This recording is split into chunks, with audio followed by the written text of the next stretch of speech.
অসম কেবিনেটে লোৱা যিবিলাক সিদ্ধান্ত হয় ইয়াত মানে তৃতীয় শ্ৰেণীৰ পৰা দ্বাদশ শ্ৰেণীলৈকে বিজ্ঞান আৰু অংক ইংৰাজী মাধ্যমত প্ৰৱৰ্তন কৰা হ'ব আৰু ক্লাছ 6 to 12 যোনটো বড়ো বা অসমীয়া মাধ্যম বিদ্যালয় তাত ডুৱেল মিডিয়াম বা আন মাতৃভাষা মাধ্যমত ডুৱেল মিডিয়াম তাত মানে আৰম্ভ কৰা হ'ব আৰু 126টা সমষ্টিত যিবিলাক আটাইতকৈ ভাল শিক্ষা অনুষ্ঠান হাইস্কুল বা হায়াৰ ছেকেণ্ডাৰী সেইবিলাকক মানে আদৰ্শ বিদ্যালয় হিচাপে CBSE যি কনভাৰ্ট কৰা কথা সেই কথাবিলাক লৈ আৰু লগতে শিক্ষামন্ত্ৰী ডাঙৰীয়াই এটা মাইনাছ আমি তেখেতৰ দেখা পাইছোঁ যে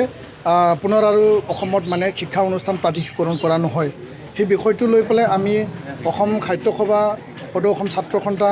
নিখিল বড়ো ছাত্ৰ সন্থা বড়ো সাহিত্য সভা আমি গুৱাহাটীত আলোচনাত মিলিত হ'লোঁ আৰু ইয়াক আমি বিৰোধিতা কৰিছোঁ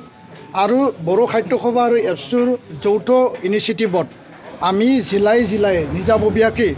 ৰাইজৰ পৰা আমি মতামত বা ৰাইজৰ অপিনিয়ন আৰু এই বিষয়টো ভৱিষ্যতত আমাক বড়ো মাধ্যম বা বড়ো ভাষা কেনেকৈ ভাবুকি কঢ়িয়াই আনিব পাৰে তাৰ সেই বিষয়ে আমি সজাগতা সভা আমি আয়োজন কৰিছোঁ আমি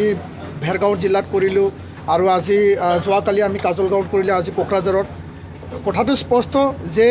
বড়ো জাতিৰ অস্তিত্ব আৰু স্বাভিমানৰ লগত জড়িত হৈ আছে বড়ো ভাষা আৰু বড়ো মাধ্যম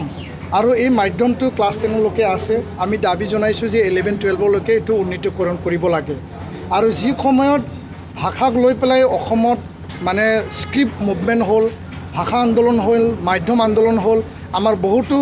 ইয়াত মানে শ্বহীদ হ'ব লগা হ'ল আৰু এই মাধ্যমটো আমি এটা সংগ্ৰামৰ মাজেদি আমি জীয়াই ৰাখিছোঁ আৰু ভাষা জীয়াই থাকিব লাগিলে মাধ্যম জীয়াই থাকিব লাগিব মাধ্যম আৰু ভাষা জীয়াই থাকিলে জাতি জীয়াই থাকিব তো তেনে এটা পৰিৱেশত মানে অকল মাত্ৰ এটা কথা মানে পতিয়ন দিবৰ কাৰণে যে আমাক গুণগত শিক্ষা লাগে তাৰ কাৰণে ইংৰাজী মাধ্যম লাগে আমাক মানে বিজ্ঞান পঢ়িব লাগিলে বা মেডিকেল আৰু ইঞ্জিনিয়াৰিঙত যদি আমি কম্পিটিটিভত যাব লাগে তেতিয়াহ'লে আমাক মানে ইংৰাজী মাধ্যম লাগিব সেই কথাটো পতিয়ন দিবৰ কাৰণে অসম চৰকাৰে যি সকলো দিশৰ পৰা চাৰিকণীয়া দিশৰ পৰা আমাক এটা খামুচি মাৰি মাতৃভাষা মাধ্যমক যি ধ্বংস কৰা এটা চৰকাৰে এটা প্ৰক্ৰিয়া আৰম্ভ কৰিছে এইটো